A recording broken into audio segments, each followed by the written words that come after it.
여러분, 제가 이제 성경 말씀을 패러디를 한 건데요. 함께 한번 읽겠습니다. 시작. 후일에 너희 자손이 물어 가로되 이 큰 계곡은 무슨 뜻이뇨 하거든.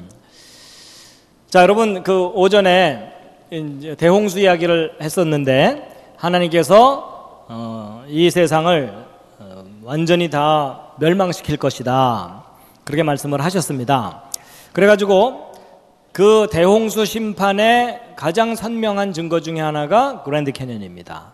그래서 그랜드 캐년은 미국 애리조나주에 있고 거대한 계곡을 이루고 있는데, 여러분, 이 한국 지도하고 크기 비교해 놓은 거예요. 짜증이 나요. 그렇죠? 네. 미국 LA 쪽에서 약간 동북쪽으로 올라가면 그랜드 캐년 지역이 있고 그 직전에 라스베가스가 있습니다. 네. 그래서 그 중간은 사막지대고 이렇게 되어 있습니다. 여러분, 우리나라 지도하고 그랜드 캐년 구역 크기를 비교해 놓은 거예요. 자, 여러분, 아까 잃어버린 세계가 있었다라고 말씀을 드렸죠.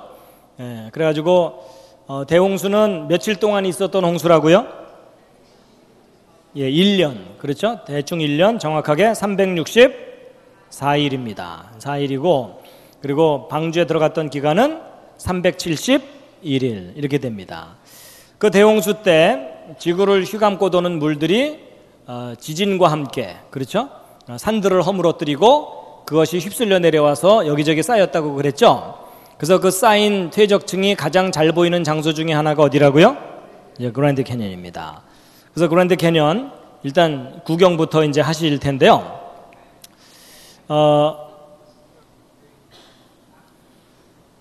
여러분, 아까 이제 말씀드린 대로 진화론에서는 3억 년 동안 쌓이고 수천만 년 걸쳐서 깎여 나갔다, 저 설명이 뻥이라 그랬죠. 예, 세계적인 거짓말인데, 이제 저게 왜 거짓말인지 이제 구체적인 증거들을 좀 확인할 텐데요. 자, 여러분, 여호수아 4장 6절 말씀인데 함께 한번 읽겠습니다. 시작. 이것이 너희 중에 표징이 되리라. 후일에 너희 자손이 물어 가로되 이 돌들은 무슨 뜻이뇨 하거든. 여러분, 이 부분이 그 어떤 내용이냐면, 아시는 분들도 있지만 좀 잠깐 설명을 드리자면, 여러분, 이스라엘 민족의 그 야곱의 자손들이 이집트에서 노예 생활을 했죠. 그러다 탈출했잖아요. 그래서 곧바로 이 이스라엘, 요 가나안 땅으로 가야 되는데 불순종하는 바람에 40년 동안 광야 생활을 했죠. 그런데 이제 여러분, 지형적으로 보면 여기가 이집트고 이게 아라비아 반도입니다. 그래서 여기가 사우디아라비아죠. 그리고 여기 조그맣게 역삼각형으로 된 이 지역이 시나이 반도입니다. 그래서 큰 것은 아라비아 반도, 작은 것은 시나이 반도예요. 그렇게 돼서 여러분, 이스라엘 민족이 이집트를 탈출할 때 홍해를 건너갔죠. 여러분, 이게 그때 현장 사진은 아니에요. 예. 예. 자, 그런데 이제 이쪽이 아라비아 반도고 시나이 반도인데, 자, 질문. 여러분, 이스라엘 민족이 40년 광야 생활을 한 곳은 시나이 반도인가요? 아라비아 반도인가요?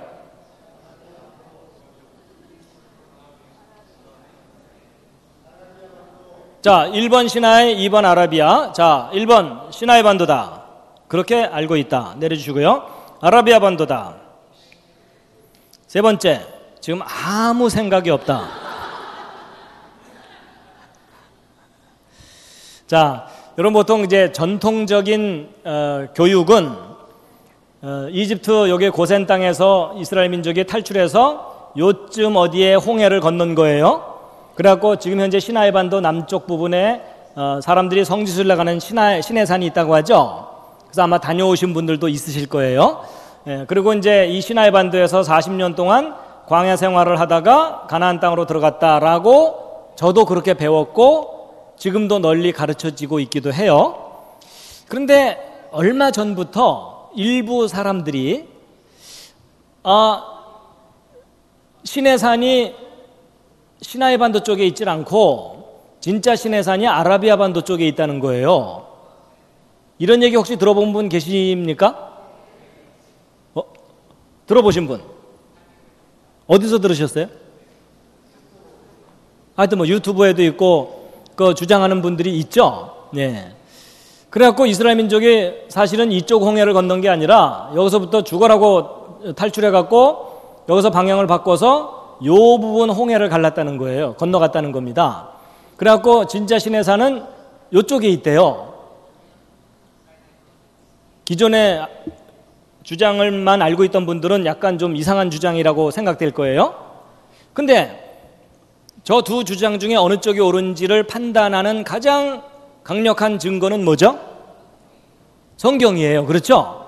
성경. 근데 성경에는 시내산이 어디에 있다고 써 있죠? 하여튼 제 성경에는 써 있어요.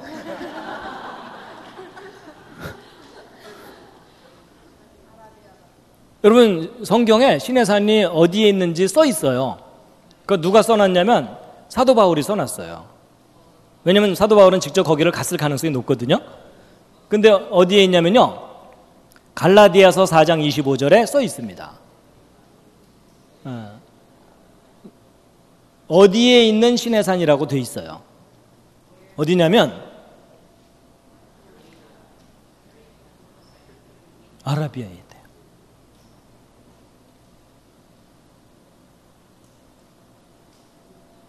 근데 여러분 아라비아는 역사적으로나 전통적으로나 이쪽 여경이지 이쪽이 아니에요. 요 시나이 반도는 고대로부터 이집트 영역이에요. 이집트. 이쪽이에요. 그래서 여기서 시내산에서 십계명을 받고 이 아래쪽으로 내려갔다 이렇게 이제 보고 있어요. 그래서 여러분 이 시나이 반도는 고대로부터 이집트 영토라서 이 성경에 애굽 강이라고 나와요. 애굽 하수 이렇게 나오는데 그 애굽 강은요, 여기 나일강이 아니고 여기에 작은 강이 하나 있거든요. 그게 이집트의 경계가 되는 강입니다. 그래서 이스라엘 민족이 이집트를 탈출하려면 여기를 넘어가야 돼요. 여기는 이 고대로부터 파라오의 금속 광산과 보석 광산이 저기에 있어요. 그래서 이집트 사람들이 수시로 드나드는 곳입니다. 그래서 이스라엘 민족이 여기를 건너갔다 이렇게 이제 보고 있는데, 그래서 이스라엘 민족이 40년 동안 광야 생활한 것은 여기 좁은 시나이 반도가 아니라 이 넓은 곳이라는 거예요. 이 부분 얘기를 좀 자세하게 해드릴까요? 아니면 일단 건너뛸까요?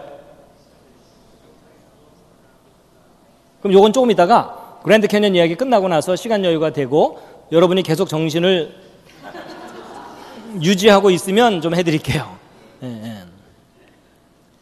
근데 어쨌거나 이제 그건 좀 이따가 뭐 말씀드리기로 하고, 이스라엘 민족이 뭐 시나이 반도에서 광야 생활을 했건 아라비아 반도에서 광야 생활을 했건 어쨌거나 광야 생활 끝나고 가나안 땅을 들어가야 되는데 뭐가 가로막고 있죠? 요단강. 근데 요단강이 이 추수할 때가 되면 언덕에 넘쳐요. 홍수가 난다는 얘기예요. 근데 뭐 어른 몇 명이면은 그냥 대충 건너가면 되지만 저때 강을 건너야 될 사람은 20세 이상 싸움에 나갈 만한 남자만 60만, 그러면 여자 합치면 120만, 거기다가 20세 이하 아이들, 노인들 250만 명 정도가 건너가야 돼요. 맞죠? 그러니까 도저히 홍수가 난 강을 건너갈 수가 없어요. 근데 이제 아시는 대로 하나님께서 이 언약궤를 맨 제사장이 언약궤를 메고 요단강에 딱 들어서자마자 어떤 일이 벌어졌어요? 요단강이 딱 흐르던 게 그치고 마른 땅이 드러났다고 돼 있죠? 근데 여러분 이게 뭐 말이 쉽지, 흐르던 물이 딱 그치면 위에서 내리던 물들은 다 어떻게 돼요? 그 위에 쌓여버리겠죠? 그럼 그 위는 홍수가 나버리는 거예요. 그렇죠? 근데 어쨌거나 물이 딱 그치고 마른 땅 들어가니까 건너갔다는 거예요.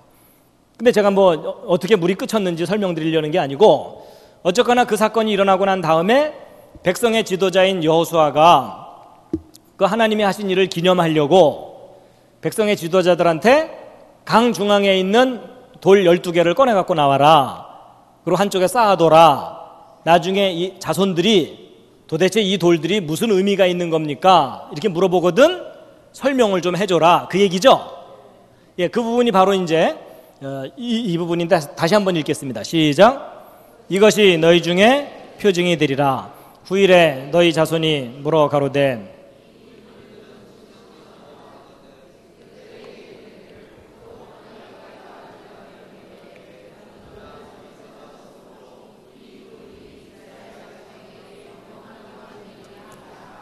예, 도대체 이 돌들이 무슨 뜻입니까? 물어보거든 뭐라고 대답을 해주라는 거예요?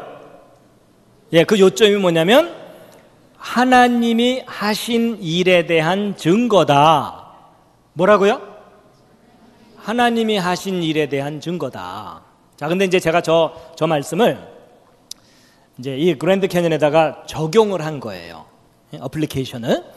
자, 아까 읽은 거 다시 한번 읽겠습니다. 시작. 후일에 너희 자손이 물어 가로되 이 큰 계곡은 무슨 뜻이뇨 하거든 뭐라고 대답을 해줘야 된다고요? 예, 하나님이 하신 일에 대한 증거다. 그러니까 여러분 나중에 이제 아이들 데리고 저기 갔을 때 도대체 이게 무슨 의미가 있어요? 이렇게 물어보면 뭐라고 해줘야 된다고요? 하나님이 하신 일에 대한 증거다. 근데 이제 그 아이가 저게 왜 하나님이 하신 일에 대한 증거예요? 라고 되물으면 뭐라고 설명해야 될지를 오늘 가르쳐 드리려는 거예요. 자, 이제 그랜드 캐년 구경할 텐데요. 일단 사진으로 좀 구경하시겠습니다. 여러분 450km가 구불구불 연결되어 있습니다. 겨울입니다. 아무래도 가야 되겠죠? 말란 김에 다음 달에 한번 단체로 갈까요? 비행기 전세 내서? 예. 가기 전에 한번 훑어보겠습니다. 여러분 이쪽으로 200km, 이쪽으로 200km입니다. 그래서 여러분 여기 함부로 못 들어가게 해요. 들어가서 실종되는 사람들이 많아가지고. 그리고 여러분 이건 서부 영화에 많이 나오죠? 예. 기념비 계곡이고 그다음에 다양한 형태로 이렇게 있고 여러분 이 부분의 해발 높이가 2600m예요. 백두산 정도 높이입니다. 그러니까 백두산 정도 높이에 평평하게 쫙 가다가 푹 꺼지면서 계곡이 나타나는 겁니다. 무슨 시간이 충분하다고요? 예. 하여튼 중요한 내용은 기억을 못하고 농담만 기억이 나요. 예, 그랜드 캐년 대단한 곳이죠. 우리나라 지도하고 비교해놨는데 짜증이 나요. 여러분 이 계곡이 얼마나 큰지 여기 사람 보이세요? 슈 또 한 번 떨어져야 돼요. 환상적이죠? 여러분 나중에 구경 가셨을 때 사진 찍을 장소 미리 알려드리는 거예요. 근데 저기서 사진 찍을 때 조심하셔야 돼요. 사진 찍다가 좀 더 뒤로 좀 더 뒤로 그랬다가는 사라져요.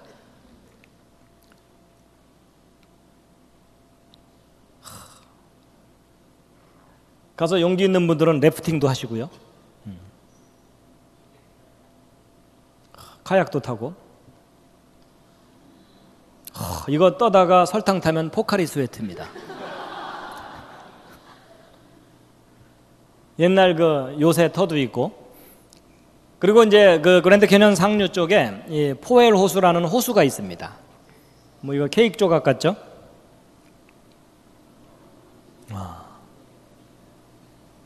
단체로 가다가 말 안 듣는 분들은 중간에 내려놓으면 돼요. 그래도 계속 여권 잃어버리고 골치 아픈 분들은 여기다 묶어놓고 오면 됩니다.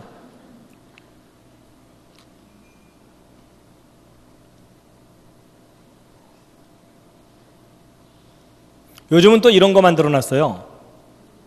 여러분 그랜드 캐년 절벽 바깥으로 밑에가 유리입니다. 이렇게 한 바퀴 도는 거예요.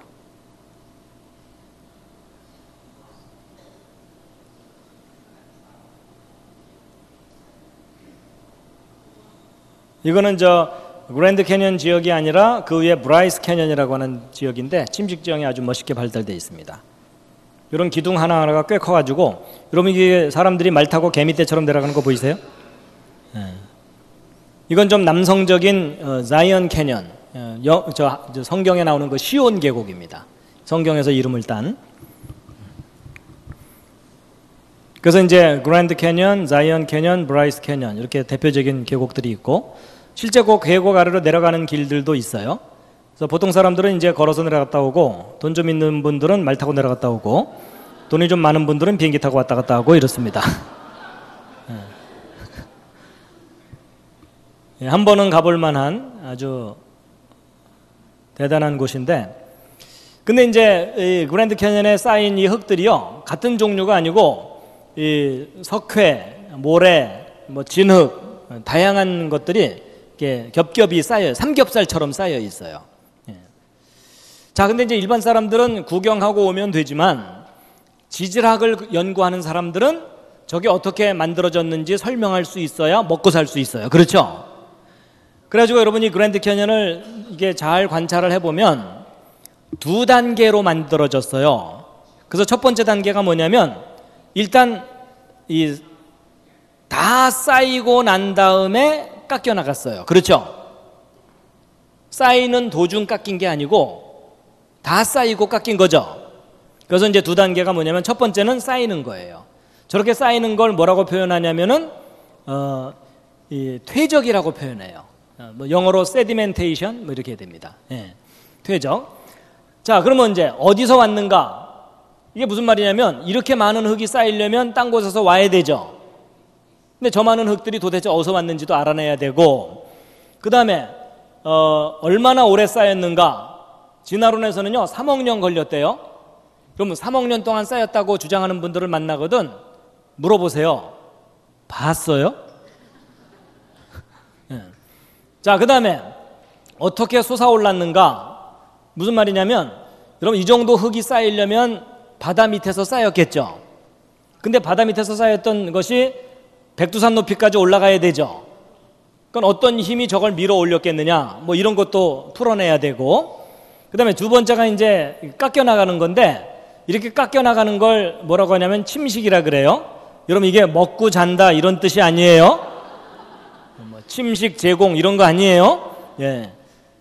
자, 침식은 영어로 에로전이라고 하죠. 예, 그래가지고 이제 어디로 갔느냐, 무슨 말이냐면 이렇게 많은 것들이 깎여 나갔으면 어딘가로 갔겠죠. 그럼 그게 가까이 쌓여 있는지 멀리 갔는지, 한 군데 몰려 있는지 넓게 퍼졌는지, 이런 걸 분석하면 어떻게 깎였는지 알 수 있겠죠. 이제 그 다음에 얼마나 오래 깎였느냐, 진화론에서는 7천만 년 걸렸대요. 뭐라고 물어보라고요? 봤어요? 자, 이런 것들을 알아내야 되는데 얘한테 아무리 물어봐도 대답이 없어요. 그렇기 때문에 이제 우리가 지혜를 가지고 이제 연구를 해야 됩니다. 이제 그렇게 되는 건데,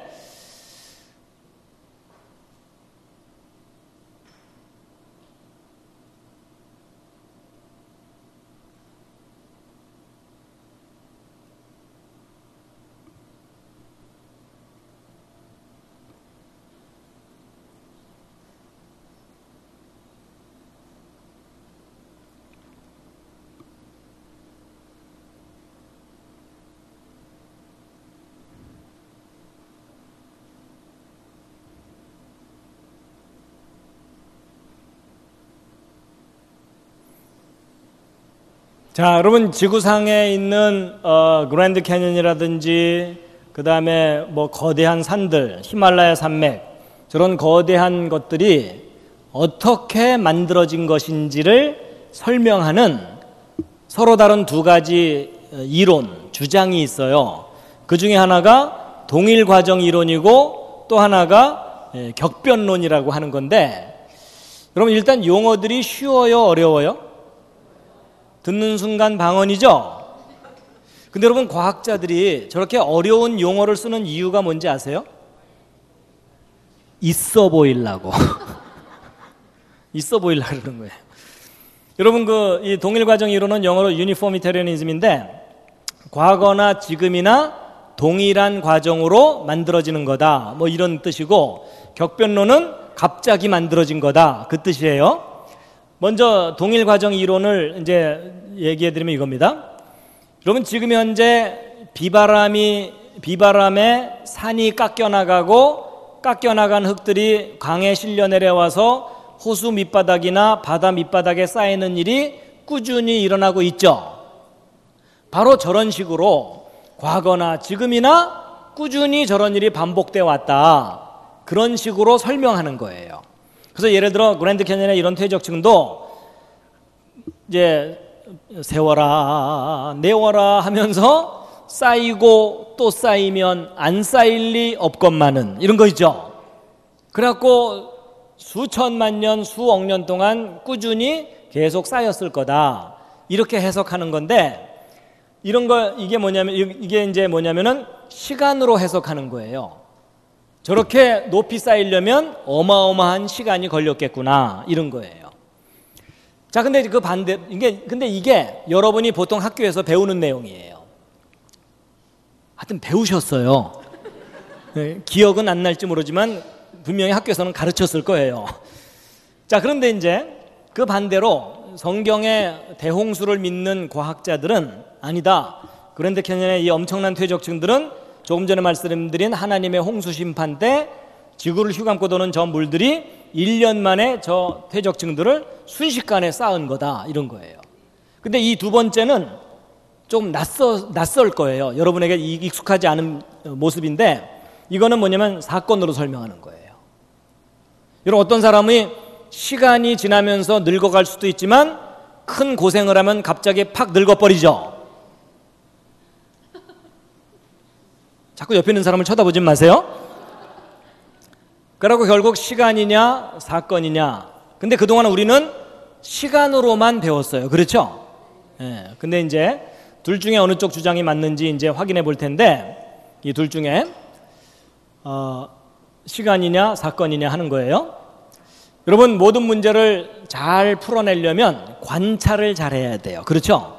그래서 이제 그랜드 캐년에 쌓인 퇴적층을 잘 관찰해 보면 뚜렷한 세 가지 특징이 있어요. 첫 번째가 뭐냐? 넓게 쌓인 거예요. 여러분, 수백 킬로미터에 걸쳐서 쌓였거든요. 두 번째는 뭐냐면, 여러분, 여기 밝은 부분과 어두운 부분의 경계가 뚜렷하죠. 어두운 부분에서 갑자기 밝은 부분 바뀌죠. 세 번째가 뭐냐면 평평한 거예요. 이게 이렇게 웨이비하지 않고 플랫한 거예요. 자, 여러분, 어떤 결과에는 반드시 원인이 있어요. 그렇죠? 그죠? 제가 지금 강의하자마자 기절하신 분들은 원인이 있어요. 그렇죠? 그렇기 때문에 제가 그 원인과 결과를 명확하게 밝혀내는 게 과학이 하는 일인데, 자, 첫 번째, 넓게 쌓인 건 별로 어렵지 않아요. 조그마한 호수나 강 밑바닥이 아니라 큰 바다 밑에서 쌓인 거예요. 그렇죠? 그러니까 저건 별로 어렵지 않고, 두 번째가 이제 중요한데, 뚜렷한 경계인데, 여러분 멀리서 봐도 이렇지만 가까이서 봐도요, 여러분 여기 모래 퇴적층하고 쉐일층이라고 하는 요 두 층이 마치 칼로 두부를 잘라놓은 것처럼 깨끗해요. 그렇죠? 근데 저게 좀 이상한 점인데, 무슨 말이냐면, 예를 들어 육지에 있던 모래와 진흙이 서로 시간 간격을 두고 바다에 와서 쌓인다고 생각해 보세요. 그러면 처음에는 진흙이 와서 쌓이다가 연속해서 쌓이게 되면 왼쪽처럼 되겠어요? 오른쪽처럼 되겠어요? 아무래도 오른쪽처럼 되겠죠? 왜냐하면 누가 거기 서갖고 지금부터 진흙 반입 금지 벌금 매기지 않잖아요. 그렇죠? 그러면 이 진흙에서 모래로 그래주얼하게 점점점 이렇게 바뀔 텐데, 근데 희한하게도 그랜드 캐년의 퇴적층은요, 왼쪽처럼 쌓여 있는 거예요. 갑자기 바뀌는 거예요. 이제 저게 좀 이상한 점인데, 뭐 예를 들면 이런 거예요. 이제 저렇게 된 이유를 나름대로 밝혀낸 게 뭐냐면, 여러분 그랜드 캐년 지역은 A 위에 B가 있거든요. 그런데 여기서 조금 떨어진 홀브룩이라고 하는 지역에서는요, A와 B 사이에 S층이 600m 두께로 쌓여 있어요. 그러니까 그랜드 캐년은 AB인데 여기는 ASB죠. 그러면 여기 S 쌓이는 동안 여기는 안 쌓였다는 거죠. 그래갖고 혹시 그렇다면 처음에 그랜드 캐년과 홀브룩 지역에 A층이 쌓였어요. 그러다가 홀브룩 지역에 S층 쌓이는 동안 이게 물 밑에 있는 하나는 안 쌓일 수가 없죠. 그래서 이게 물 바깥으로 올라갔는가 보다. 저걸 이제 융기라고 하거든요. 그러고 나서 이제 여기 S층이 쌓이면 여긴 안 쌓이겠죠. 그러다가 다시 가라앉아요. 저걸 침강이라고 또 해요. 그 다음에 B층이 와서 쌓이면 여기는 AB가 되지만 여기는 ASB가 되겠죠. 바로 저런 식으로 쌓였는가 보다. 그래서 그랜드 캐년의 퇴적층은 계속 쌓인 게 아니라 쌓였다가 올라갔다가 다시 내려왔다가 또 쌓이고. 그래갖고 이제 그 그림으로 표현해드리면 이겁니다. 처음에는 A층이 쌓였어요. 그다음 얘가 올라가 버린 거예요. 그 다음에 이건 세월 지나가는 거예요. 그러면 주변 환경이 바뀌겠죠. 그거 다시 가라앉아요. 그리고 새로운 층이 와서 쌓이면 전혀 다른 퇴적층이 샤프한 인터페이스를 갖겠죠. 그리고 또 올라갔다가 또 세월 지나가고 주변 환경 바뀌고 다시 또 가라앉고 그 이후에 다시 새로운 것들이 와서 쌓이면 전혀 다른 퇴적층들이 이렇게 무지개떡처럼 쌓이겠죠. 이해가 되십니까? 그러니까 여러분 생각해 보세요. 쌓이는 데 시간 걸리죠. 올라가는 데 시간 걸리죠. 세월 지나가죠. 가라앉는 데 시간 걸리죠. 또 쌓이는 데 시간 걸리는 일밖에 없어요. 그렇죠? 그러니까 이게 오르락 내리락 하면서 쌓이려니까 3억 년 걸렸겠구나 이러는 거예요. 오케이? 학교에서 지금까지 저렇게 가르친 거예요. 근데 저런 설명에 문제가 있다는 것이 이제 발견됐어요. 뭐냐? 평평한 것을 설명을 못해요. 왜냐하면 잘 보세요. 여러분 아까 제가 아까 이제 A층이 쌓였다고 했죠. 그리고 얘가 이제 올라갔다고 했죠. 그리고 세월 지나간다고 했죠.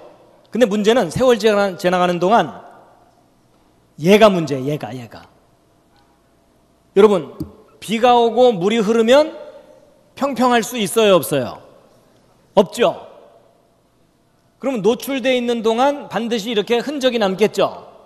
그럼 그 위에 쌓였다면 울퉁불퉁해야 되죠. 맞죠? 지금 생각을 하면서 대답하시는 거죠. 네. 그러니까 그랜드 캐년이 오르락 내리락 하면서 쌓였으면 이렇게 울퉁불퉁해야 되는데 놀랍게도 그랜드 캐년은 이렇게 쌓이질 않고 평평한 거예요. 세월의 흔적이 없는 거예요. 그래갖고 저게 좀 너무 이상하다. 분명히 원인이 있을 텐데 그랬더니 중요한 문제가 풀렸어요. 첫 번째 단서인데 여러분 이 그랜드 캐년의 퇴적층은 물이 흐르면서 쌓였다는 것을 알게 된 거예요. 무슨 말이냐? 여러분 그랜드 캐년의 퇴적층 중에 여기 붉은색 석회암 퇴적층이 있거든요. 이게 바로 그 퇴적층이에요. 근데 이 속에서 화석들이 발견됐는데 이 노틸로이드라고 하는 이 화석은요 꽃갈콘처럼 깔때기 모양이에요. 근데 얘네들이 이 퇴적층 속에 이 제멋대로 방향을 잡고 있질 않고 한쪽 방향으로 이렇게 정렬되어 있는 거예요. 어레인지가 디렉션을 가지고. 혹시 쟤네들이 반상회를 했을까요? 우린 죽을 때 항상 머리를 그쪽으로 두고 죽자 이랬을까요? 아니 쟤네들이 자진해서 그러지 않은 이상은 외부에서 힘이 가해진 거죠. 그래서 과학자들이 그렇다면 물이 한쪽 방향으로 흘렀는가 보다.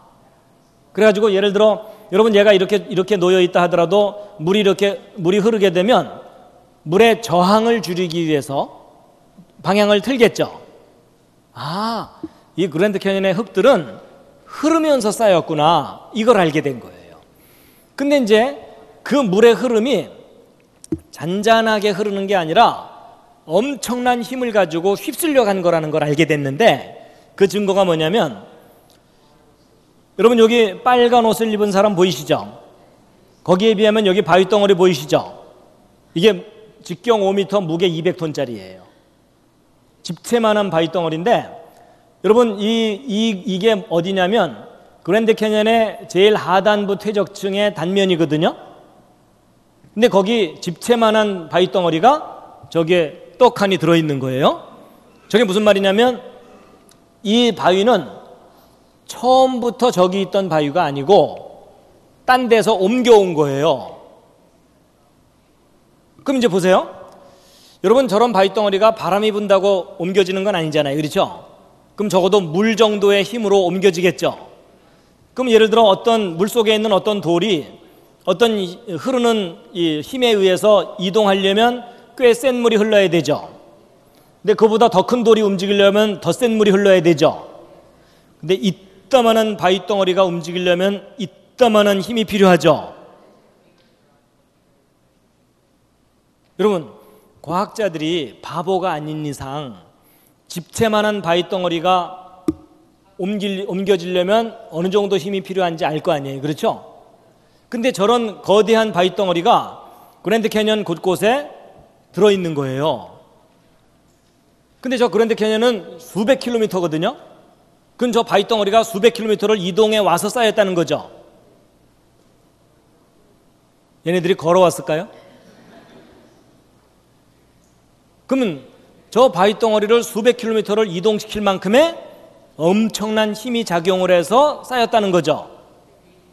그럼 오랫동안 서서히 쌓인 거예요? 갑자기 와서 쌓인 거예요? 갑자기. 대충 어떤 사건인지 아시겠죠? 네. 여러분, 전 지구를 뒤덮는 홍수 심판 때 엄청난 물이 휩쓸려 가면서 그냥 쌓인 거란 얘기예요. 여러분, 물이 아무리 많이 흘러도 흐르는 속도가 느리면 저 바위 못 움직이죠. 그리고 아무리 세차게 흘러도 양이 적으면 못 움직이죠. 그러니까 저 바위 덩어리를 수백 킬로미터를 이동시켜서 쌓을 정도면 대륙 규모의 사건이 일어난 거예요.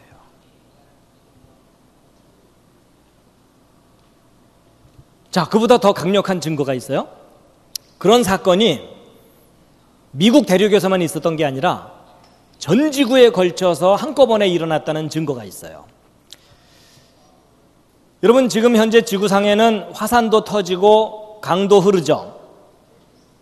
근데 화산이 터지면서 용암이 뿜어져 나와가지고 굳어진 이런 암석을 화성암이라고 해요. 화성암. 이그니시어스 락인가 뭐 그래요. 네, 하여튼 화성암이래. 이게 화성에서 가져온 암석이다 그런 뜻이 아니에요. 네. 그 다음에 강 주변에 모래나 진흙이 실려 내려와서 굳어진 암석을 퇴적암이라고 해요. 네. 하여튼 그래요. 자, 근데 이제 여러분, 과학자들이 할 일이 없다 그랬죠. 그래갖고 과학자들이요, 지구 전체에 걸쳐서 통계적으로 조사를 했어요. 뭐냐? 화성암이 지구 표면을 덮는 속도가 있겠죠. 퇴적암이 지구를 덮는 속도가 있겠죠. 이 둘을 비교해 본 거예요. 어느 쪽이 빠를 것 같아요? 옆에 있는 분과 상의를 해보세요. 서로 모르니까 우기셔도 괜찮아요. 느낌으로 대답하셔도 됩니다. 지구 표면을 어느 쪽이 더 빨리 덮을 것 같은지 둘 중에 하나는 고르세요. 자, 대충 정하셨습니까? 네. 자, 1번 화성암이 더 빠를 거다. 내가 봤다. 자, 2번 퇴적암이 더 빠를 것 같다. 예, 내려주세요. 지구 전체를 걸쳐서 확인해 봤더니요, 어느 쪽이 빠르냐면 화성암 쪽이 조금 빠른 게 아니라 압도적으로 빨라요. 그만큼 지구상의 화산 활동이 많다는 얘기예요. 여러분, 지금 한국도 지금 안전지대가 아니에요. 맞죠? 지금 경주 쪽에서 막 지진이 일어나고 그러는데 그럼 여러분 이제 여기서 생각을 하셔야 돼요. 여러분, 이게 훨씬 빠르다면 과거로부터 지금까지 계속 저런 현상이 계속돼 왔다고 생각해 보세요. 그럼 지금 지구 표면에 뭐가 더 많이 덮고 있어야 돼요? 화성암이죠. 더군다나 땅 속을 조사해 보면 땅 속은 화성암이 95%예요. 퇴적암은 5%밖에 안 돼요. 그럼 여러분 잘 보세요. 땅 속도 화성암이 많고 그게 터져 나와서 덮는 속도도 더 빠르면 지금 현재 지구 표면은 뭐가 다 덮고 있어야 돼요? 화성암이죠. 근데 놀라운 사실은 지금 현재 지구 표면을 조사해 봤더니요, 70%가 퇴적암이에요. 여러분 이럴 때는 약간 놀라는 표정을 좀 지어주셔야 돼요. 자, 그럼 이제 여기서 또 생각을 하셔야 돼요. 여러분 지금 화성암이 덮어가는 속도가 더 빠르다 그랬죠. 그럼 앞으로 미래로 가면 갈수록 화성암이 더 많이 지구를 덮겠죠. 그럼 저걸 시간을 거꾸로 돌려보세요. 과거로 가면 갈수록 뭐가 더 많이 덮었었다는 얘기예요? 퇴적암이 지구 전체를 덮었던 때가 있었다는 얘기죠. 무슨 사건인지 대충 아시겠죠? 저 대홍수 심판이에요.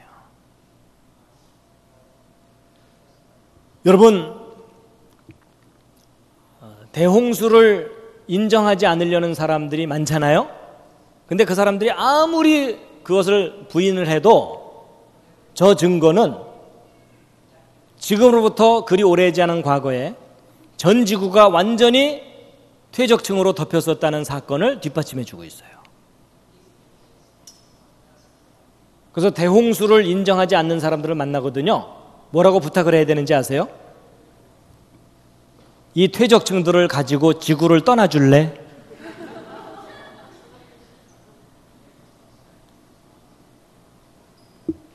여러분 그 예수님께서 그런 얘기했어요. 막 아이들이 뒤쫓아오니까 제자들이 귀찮으니까 막 쫓아내려고 그랬잖아요. 뭐라 그러셨죠? 아이들이 소리치지 않으면 뭐가 소리칠 거라고요? 돌들이 소리칠 거라 그랬죠? 이게 무슨 얘기냐면요. 여러분이 하나님의 홍수 심판에 대해서 증거하지 않으면 저 돌들이 증거를 할 거란 얘기예요. 여러분 세상 사람들이 아무리 대홍수 심판을 부인하려고 해도 지구상에 널려있는 증거가 홍수 심판의 증거예요.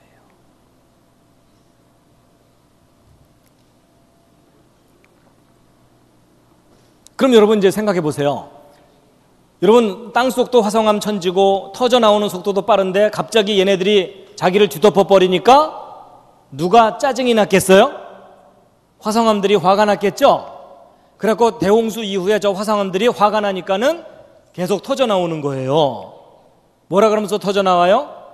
화가 난다 이러면서 터져나오는 거예요. 그래서 화성암이에요.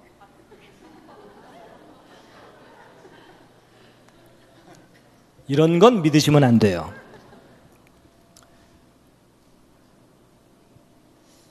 자, 근데 이제 보세요. 여러분 그랜드 캐년의 그 퇴적층들이 대홍수 때 쌓이는 건 아무도 못 봤잖아요. 혹시 보신 분? 이럴 때 손 드는 분들은 잘 돌봐줘야 돼요. 그렇죠? 근데 이제 그 비슷한 현상들은요 지금도 관찰할 수가 있어요. 여러분 1980년 5월 18일 혹시 저 날이 무슨 날인지 혹시 아십니까? 어른들은 좀 기억하실 텐데요. 저 5.18입니다. 5.18. 제가 저 때 대학교 1학년이었어요. 제가 대학 학번이 80학번이거든요. 근데 그 5.18 그 광주 그 민주화 항쟁 그 일어났던 그날 미국 워싱턴 스테이트 여기 워싱턴 스테이트거든요. 여기에서는요 세인트 헬렌 산이라는 화산이 터져버렸어요. 같은 날.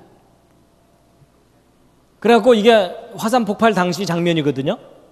그렇게 됐는데 이게 이제 폭발 전의 모습인데요. 저 산봉우리가 너무 아름다웠어요. 빙하에 덮여 있어갖고 너무나 아름답고 경치도 좋고 공기도 맑아갖고 A급 휴양지였어요. 그래서 그 밑에 있는 호수도요 이름이 스피릿 호수예요. 영혼의 호수예요. 근데 그게 뻥 터져버린 거예요. 멀리 있는 도시에서 바라본 건데요. 어마어마하죠. 예. 이게 폭발 후의 모습이에요. 산봉우리가 날아갔어요. 예, 이 부분이 날아다니게 무너져 버린 거예요. 폭발에 의해서. 그래서 이게 백두산보다 높았던 산이거든요. 거의 1000m가 무너져 내렸어요. 그래갖고 이런 식으로 이제 된 건데, 근데 여러분 저게 이제 미국에서 터졌잖아요. 여러분 미국 사람들이 겁이 많은 거 아시죠? 그러니까 저 화산이 터지려고 이제 징조가 나타나니까 화산 아래쪽에 있는 사람들을 다 대피시켰어요. 그리고 과학자들과 기자들은 만반의 준비를 하고 저걸 다 이제 그 취재를 하고 관찰을 다 한 거예요. 그래서 폭발 전과 후를 다 비교를 했거든요. 근데 거기서 중요한 지질학적 증거들이 확인이 됐어요. 첫 번째가 뭐냐면 퇴적층의 형성인데, 여러분 여기 빨간 옷을 입은 사람 보이시죠? 이 사람하고 비교해보면 여기 꽤 두껍게 쌓였죠. 그리고 특히 이제 A, B, C 세 층으로 나눠지거든요. 여러분 보통 그 학교에서 배우는 지질학에서는요, 퇴적층이 30cm 정도 쌓이려면 5,000년쯤 걸린다, 이렇게 가르쳐요. 그럼 제가 하나 파묻히려면 몇 년 걸려요? 몇만 년 걸리겠죠? 그러니까 사람 하나 파묻힐 정도가 몇만 년이면 이거 쌓이려면 몇십만 년 걸렸다고 해야 되겠죠? 더군다나 B와 C는 내용이 다르죠? 그럼 이 중간에서 얼마나 시간이 흘렀는지는 우기기 나름이죠. 그렇죠? 그럼 적어도 몇십만 년 걸렸다고 해석해야 돼요. 그런데 받기의 망정이죠. 여러분 A층 1980년 5월 18일 화산 폭발 당일날 하루 만에 쌓인 거예요. B층은 한 달쯤 지난 후에 또 하루 만에 쌓인 거예요. C층 2년 후쯤에 또 뭔가 쏟아져 내려와서 하루 만에 쌓인 거예요. 이 밑에서부터 저 위에까지 쌓이는데 실제 걸린 시간 며칠? 3일이에요. 전체적인 기간은 2년이지만 쌓이는 데만 걸린 기간은 3일이에요. 여러분, 되게 뭐 보고 온 사람하고 안 보고 온 사람하고 둘이 싸우면 누가 이겨요? 이상하게 안 보고 온 사람들이 이겨요. 그렇죠? 빡빡 우기니까. 근데 우기는 게 중요한 게 아니라 사실이 중요하잖아요. 그렇죠? 그래갖고 그러니까 이제 어떤 사람들은 또 그래요. 야, 저게 하루 만에 왕창 쌓인 것하고 오랜 세월 동안 쌓인 것은 모양이 다르지 않겠느냐. 하루 만에 쌓인 건 뒤범벅이 돼서 섞여서 쌓일 거고, 오랜 세월 동안 쌓인 건 겹겹이 층을 이루고 쌓이지 않겠느냐. 근데 놀랍게도 보세요. 이런 요 B층을 잘 보시면 뭔가 이게 층이 형성돼 있죠. 레이어가. 요걸 좀 자세히 보면은요, 이렇게까지 선명해요. 그 정도가 아니라 가까이 가서 봐도 이렇게 층이 구별되어 있어요. 마치 여러 번에 걸쳐서 쌓인 것처럼 되어 있죠. 근데 저게요, 하루 만에 쌓인 거예요. 좀 이상하죠? 그래서 과학자들도 이상하니까, 시간은 많으니까 조사해 봤겠죠. 그래서 저런 현상이 왜 일어나는지, 여러분 이게 어떻게 쌓인 거냐면요, 화산에서 쏟아져 내려온 것들이 시속 60km 속도로 휩쓸려 내려가면서 쌓인 거예요. 그럼 여러분 우리 생각에 뒤범벅이 돼서 쌓여야 될 것 같잖아요. 근데 저렇게 층을 이룬 거예요. 근데 저게 왜 저렇게 쌓이는지 원리를 이제 확인시켜 드리면, 여러분 이제 실험을 해봤어요. 여러분 평균 지름이 0.2mm짜리 고운 모래하고 파인 샌드하고 평균 지름이 0.6짜리인 굵은 모래를 색깔도 구별해서 섞었어요. 섞은 다음에 요 깔때기 아시죠? 깔때기로 이렇게 흘러내리게 했어요. 여기 밑에 쌓이겠죠? 그럼 여러분 보세요. 여기도 섞여 있죠? 흘러내리면서도 섞이죠? 쌓이면서도 섞이겠죠? 그럼 요 밑에 쌓인 것은 믹스업 돼가지고 쌓여야 되겠죠? 우리 생각에. 근데 놀라운 것은요, 이런 식으로 쌓여요. 완전히 삼겹살로 쌓여요. 삼겹살. 너무 이상하죠? 근데 제가 이제 사진만 보여드리면, 야, 우리가 잘 모른다고 사진만 보여주면서 지금 속이고 있구나, 이럴까봐 동영상을 보여드릴게요.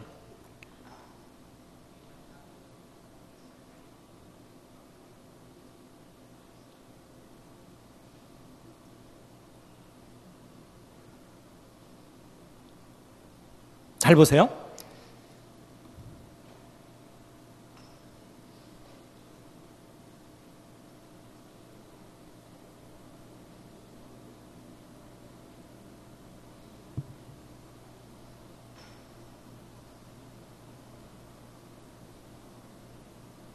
보셨죠?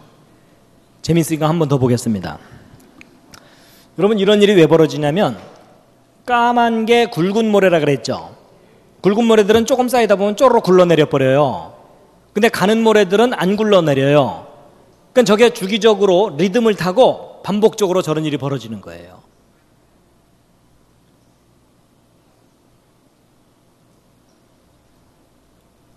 요럴 줄 몰랐죠? 여러분 이거 받기의 망정이죠. 안 봤으면 여름, 겨울, 여름, 겨울. 그렇죠? 근데 저게 짧은 시간 내에 저렇게 쫙 돼요.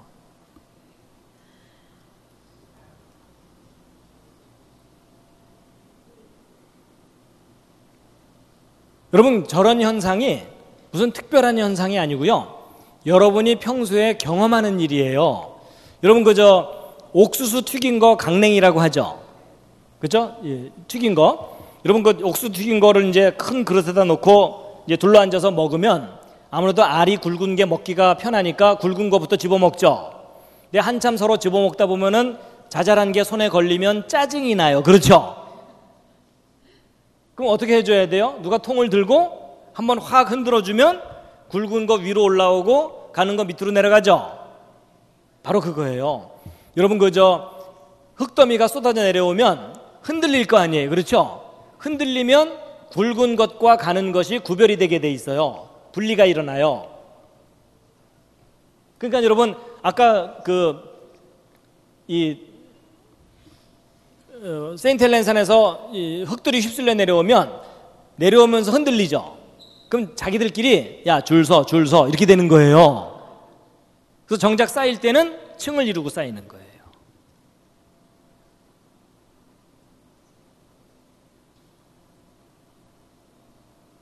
그래가지고 여러분 실제로 전 세계에 있는 그 흙 쌓인 것들을 보면요 이상하게 가로로 줄무늬가 있어요. 그렇죠?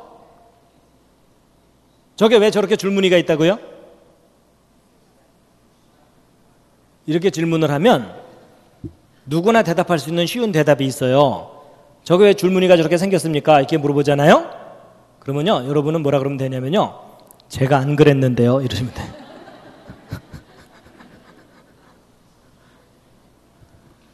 여러분 실제로 공기 중에서 떨어뜨려도 희한하게 층이 생겨요. 그리고 물속에서 가라앉혀도 층이 생기게 돼 있어요. 저게 한꺼번에 쌓이는데도 층이 생겨요. 이런 줄 몰랐죠? 그래서 실제로 이제 호주에 가면은요 바닷가에 여러분 이제 여기 모래사장이 있는데 이 모래사장이 자꾸 없어지니까 이쪽에 있는 모래를 실어다가 이 앞바다에 뿌렸어요. 그랬더니 이 모래들이 어느 날 파도에 휩쓸려서 바닷가 쪽으로 밀려 나온 거예요. 그래서 모래가 다시 형성됐거든요. 근데 하룻밤 만에 밀려 나온 요 층의 단면을 사진을 찍어봤더니 이게 층이 형성돼 있는 거예요. 저게 하룻밤 만에 생긴 거예요. 받기의 망정이죠. 안 봤으면 이거 뭐라 그래야 돼요? 여름, 겨울, 여름, 겨울. 그렇죠? 100년쯤 걸렸다 이렇게 설명해야 돼요. 근데 사실은 시간이 걸린 게 아니라 사건이죠? 그러니까 여러분 대홍수 심판 때 지구 전체를 휩쓸고 도는 저 흙더미들이 곳곳에 쌓이게 될 때 저런 층이 생기는 거예요. 그러니까 순식간에 만들어진 건데 세상 사람들이 오랜 세월 걸렸다고 교육하고 있는 거예요. 그래서 여러분 제가 그 캐나다 로키 갔을 때 찍은 사진이거든요. 이게 찍은 사진인데 여러분 보시면은 여기 줄무늬가 쫙쫙 있죠. 그렇죠? 저게 오랜 세월 동안 쌓인 거라고요? 순식간이라고요? 순식간이에요. 그러니까 저 모든 걸 한꺼번에 휩쓸어다가 놓을 정도의 엄청난 사건이 있었다는 뜻이에요.